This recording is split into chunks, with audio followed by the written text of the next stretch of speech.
দেখছেন এটা আমার হাতে কি? আপনি নিশ্চয়ই বলবেন এটা একটা রসুন, তাই না? হ্যাঁ, আমিও এটাকে রসুনই বলি। আপনি এটাকে জানেন যে এটা রসুন, কিন্তু এই রসুনের ভিতরে আল্লাহ তাআলা যে কত প্রকার ঔষধি গুণ দিয়ে রাখছে এটা আপনি জানেন না। হাদিসে আছে তোমরা রসুন থেকে চিকিৎসা নাও।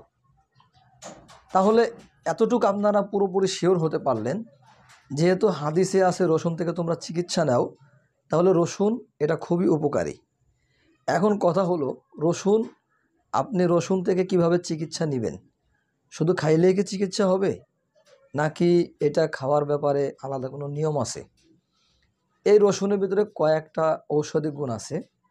তার ভিতর থেকে আমি আজকে একটি আলোচনা করব, যেটা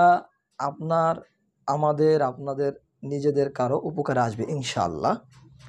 আমরা জানি যে সাধারণত মানুষের মুখে দুর্গন্ধ সৃষ্টি হয় খাওয়ার কারণে, গ্যাসের কারণে বা পেট খারাপ হওয়ার কারণে, ইত্যাদি ইত্যাদি কারণে, অথবা রোগের কারণে মানুষের মুখে দুর্গন্ধ হয়। স্বাভাবিক না খেয়ে থাকার কারণে যে দুর্গন্ধটা হয়, এটা খাওয়ার পরে ওটা চলে যায়। অথবা বিরাস না করলে, ঘুম থেকে উঠলে যে দুর্গন্ধটা হয়, এটা আপনার বিরাস করা পরে চলে যায়। কিন্তু কিছু কিছু মুখের দুর্গন্ধ আছে, এটা হাজারবার বিরাস করার পরেও, মেসওয়াক করার পরেও, খাওয়ার পরেও কোনোভাবেই আপনার মুখের দুর্গন্ধ দূর হয় না। এটা বিশেষ করে একটু বয়স যাদের হয়ে যায়, এই সমস্যাটা তাদের বেশি দেখা যায়। তাহলে আপনি এই রসুনের দ্বারাই স্থায়ীভাবে ইনশাআল্লাহ মুখের যে দুর্গন্ধ আছে, রোগের কারণে যেটা হয়, যে সবসময় মুখের দুর্গন্ধ থাকে, সে যতই বিরাস করুক না কেন, মেসওয়াক করুক না কেন, যত ভালো ব্র্যান্ডের পেস্ট দিয়ে সে বিরাস করুক না কেন, তারপরও তার মুখে দুর্গন্ধ থেকে যায়।